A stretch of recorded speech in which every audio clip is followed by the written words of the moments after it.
You met with the president yesterday. Yesterday, pero ubod ng dami namin. How was the meeting? How did it go? May reports po na nagalit pa yung presidente. Well, nireiterate niya yung tulong na gustong hingin sa mga mayors laban sa kanyang laban sa pinagbabawal na gamot. He wants us to assist him. Yun yung buod nung mga sinabi niya kahapon. How do you feel the president made a campaign promise of giving justice to Senator Bong?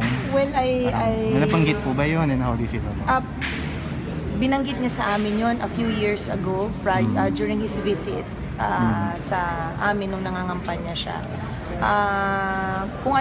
Pero naniniwala ako sa sinasabi niya na we have to go and pass through the process of law.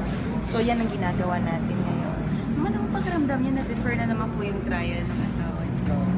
Nakakalungkot kasi mas madaming witnesses na ipipresent ang prosecution, mas lalong tatagal. Pero now that we have, it's now a collaboration of our new lawyer with Attorney Mon Esguera and Attorney Estelito Mendoza.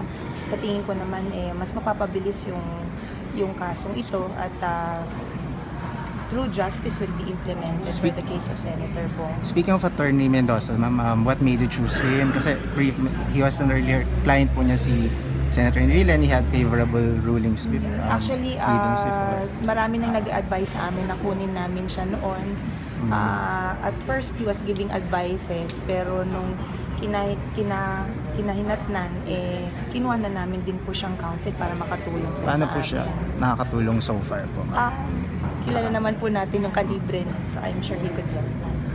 Thank you po. Thank you so much, ma'am. Thank you.